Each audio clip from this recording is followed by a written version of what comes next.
Assalamualaikum. Bertemu bagi kita dalam part kisah jenayah dunia. Gitu. Hari ni kita nak ceritakan pasal kisah-kisah jenayah. Bukan kisah-kisah jenayah lah. Kes jenayah pembunuh bersiri yang dilupakan, yang jarang dibahaskan. Hari ni kita nak bahaskan, kita kupaskan. Gitu. Macam serius je tajuk. Okay, nama jenayah ni, pembunuh bersiri ni, nama dia Karl Denke. Nama glamour dia, orang panggil dia sebagai Karl Denke, The Forgotten Cannibal. So dia ni seorang cannibal lah.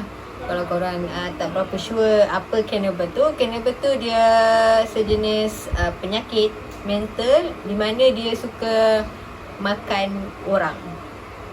Orang makan orang. Okay, macam tu.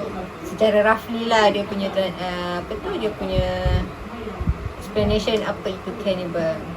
Okay, kita cerita pasal Karl Denke ni Karl Denke ni dilahirkan pada 12 hari bulan 8 tahun 1860. So cerita ni memang dah lama sangat. Tahun 18 abad ke-18 dulu. Dia ni dilahirkan di Münsterberg, Silesia, Kingdom of Prussia. Sekarang dikenali sebagai Zybice, Poland. So kes ni terjadi dekat Poland lah. Dia ni lahir dalam family petani. Mak bapak dia petani. Tanah pun eka-eka lah. Dia ni seorang yang pendiam tau. Tapi pendiam-pendiam dia ni ada masalah kelakuan, ada masalah akhlak. Dia ni susah untuk dijaga lah. Dia walaupun dia pendiam, dia cakap pun lembut, tapi dia ni ada masalah akhlak. Okay, dia ni lepas dia habis sekolah, dia jadi tukang kebun tau. Tukang kebun, buat landscape. Sampai umur dia 25 tahun, bapak dia mati, bapak dia meninggal. So bila bapak dia meninggal tu, dia dapatlah sikit tanah. Abang dia dapat tanah sikit kan. So bila dia dapat tanah tu, dia cubalah untuk menanam, jadi petani lah macam bapak dia kan. Tapi fail. Dia jadi tukang landscape pun fail. Dia jadi petani pun fail. So akhirnya last kali dia jual tanah tu, dia beli rumah. Rumah tu dia buat untuk sebaik rumah yang dia buat tu, yang dia beli tu, dia tinggal kat situ juga. Tapi yang lebih tu dia buat sewa untuk gelandangan dan juga pengembara yang kalau macam kita panggil backpackers lah. Tapi dia dulu kan mengembara antara negara ke negara kan. So dia buat tu lah. Sewa pun murah, tak mahal. So dia buat sewa untuk tu lah.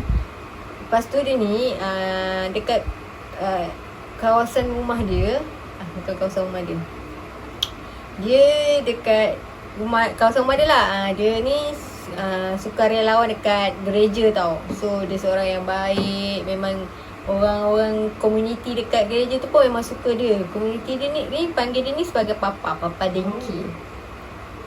Saya kira memang luarannya dia memang nampak baik lah. So bila kat situ pun, sebab apa orang panggil Papa pun, sebab kadang-kadang kalau homeless yang tak ada rumah, yang tak ada duit, dia akan bagi sewa free dekat dia orang tau. So sebab tu dia macam orang angkat dia sikit lah. Selain daripada dia buat sewa rumah, dia pun ada buka kedai jual daging. Okay. Pada tahun 1906 dia ni berhenti lah. Dia dah tak jadi dah di komuniti. Dekat gereja tu dia stop lah. Dia tak jadi sukarelawan lagi. Okay, kita masuk pada dia punya mangsa. Mangsa dia ni terdiri daripada itulah gelandangan-gelandangan dan pengembara-pengembara yang menyewa dekat rumah dia. Yang menyewa dekat rumah dia. Antara mangsa-mangsa yang dapat dikesan ada 4 orang.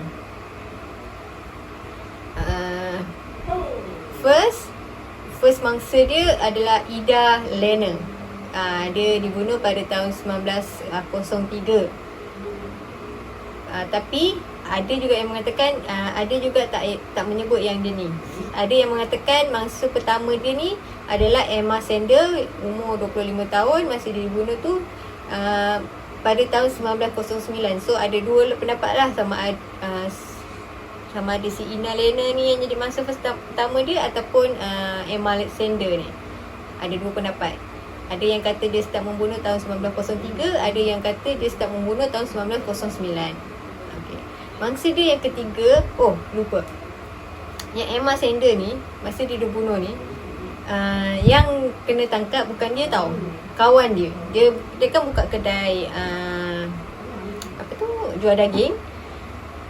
Dia ada kawan dia ni yang dituduh membunuh Emma Sandler. Tapi dia dihukum 12 tahun lah dalam penjara, tapi dia dilepaskan selepas kes Denki ni dibongkarkan. So maknanya bukan kawan dia ni lah yang membunuh, dia yang membunuh sebenarnya. Okay, mangsa last yang mati yang tak dapat diselamatkan adalah Roches Polic.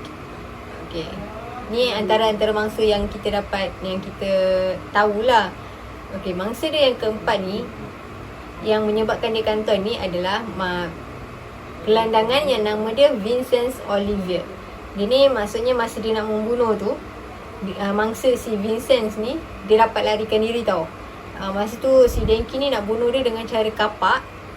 Dia nak hiris kulit kepala si Vincent Olivier ni. Tapi dia dapat larikan diri, so dia pergi balai polis. Bila dia pergi balai polis, dia cakap lah, si Denki ni nak bunuh dia ni apa semua kan. Lepas tu mula polis tak percaya tau, sebab kan tadi dah cakap kan, orang dekat kat gereja dia pun panggil dia papa, dia seorang yang baik kan. So polis tak percaya mula-mula. Tapi lepas tu si Vincent ni dia macam paksa-paksa juga, dia kata ya memang betul kan. So polis pun tangkap lah juga untuk si Denki ni, untuk macam puaskan hati si Olivier, tangkap. Okay, masa dia dah tangkap tu, okay, dia siasat lah, polis siasat lah juga, tanya macam ni. Tapi si Denki ni dia dah panik tau. Dia dah takut.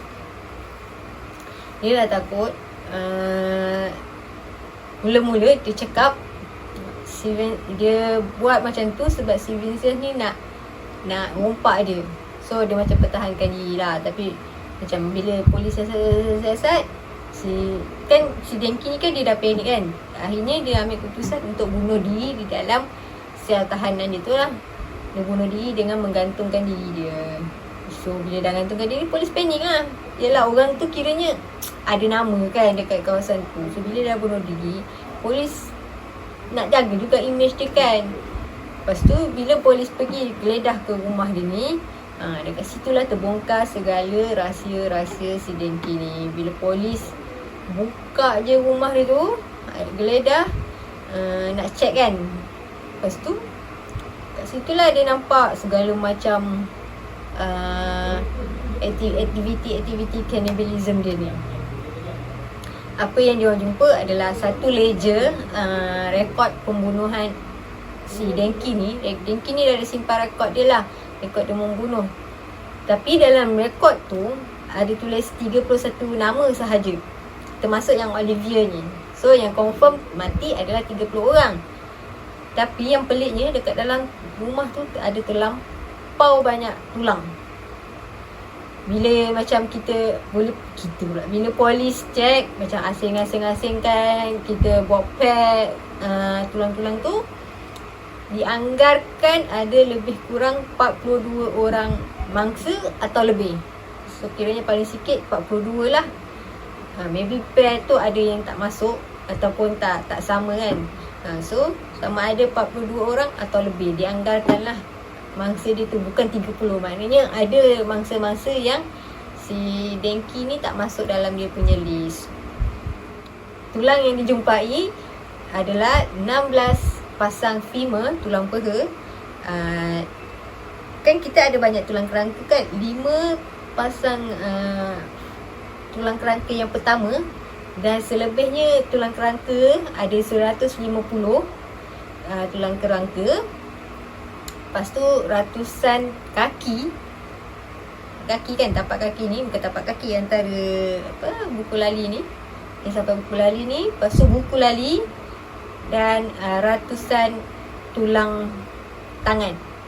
So kalau ikutkan sebenarnya mangsa dia lebih lah. Lebih, memang tak tahu berapa banyak. Bukan ikut apa yang dalam ledger tu. Selain daripada tulang, polis juga jumpa tali kasut, tali pinggang, suspender yang dibuat daripada kulit manusia. Gini kan. Okay. Dia ni, kes dia ni, orang macam pelik tau.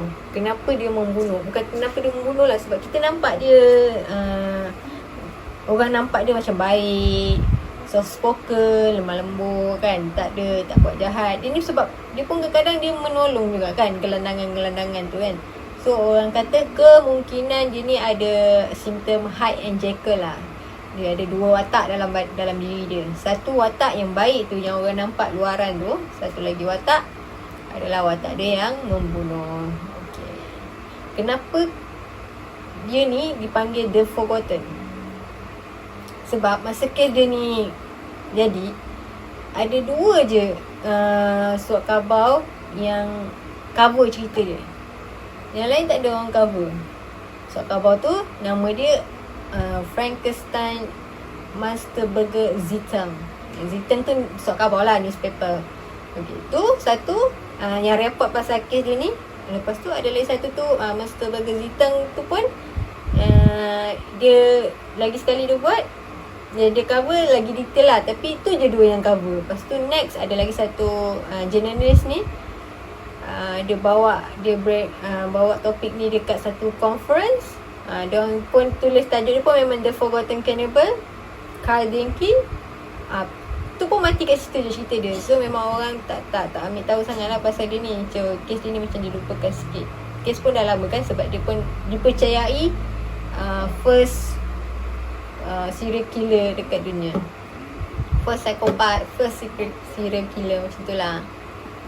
Yang dapat kita ni lah, yang dapat kita detect lah. Okay, macam tu lah cerita dia. Bayangkanlah kalau korang buka rumah kan, datang rumah member kan, buka rumah member, alah banyaknya tulang rumah kau dah kenapa, pedang hentam, bak kata orang Melaka, kau pedang hentam nyawa kau. Banyak no, apa tu, tulang kat rumah kau. Dah tu siap ada tali pinggang buat daripada kuda kulit manusia. Oh, terlupa, dia percayai juga daging manusia tu, dia jual juga daging manusia tu dekat kedai dia. So ada orang yang makan lah daging manusia tu. Lagi satu dia kan community dekat gereja tu kan, ahli community tu, kadang-kadang dia ada masak tau. Dipercayai daging yang dimasak tu pun adalah daging manusia, daging yang digunakan. Oh, kau dah lah cannibal, kau bagi orang makan pula. Ayo mak pak. Okay, sampai di sini saja kisah kita untuk kisah Karl Denke The Forgotten Cannibal. Okay, kalau korang ada suggestion atau nak tahu kes-kes jenayah lain, contoh macam jenayah popular dekat India, dekat Sepanyol, korang bolehlah komen atau apa cerita yang nak dikupaskan. Okay, jangan lupa like, komen, share dan subscribe. Bila dah subscribe tu, jangan lupa tekan butang bell. Okay, bye bye.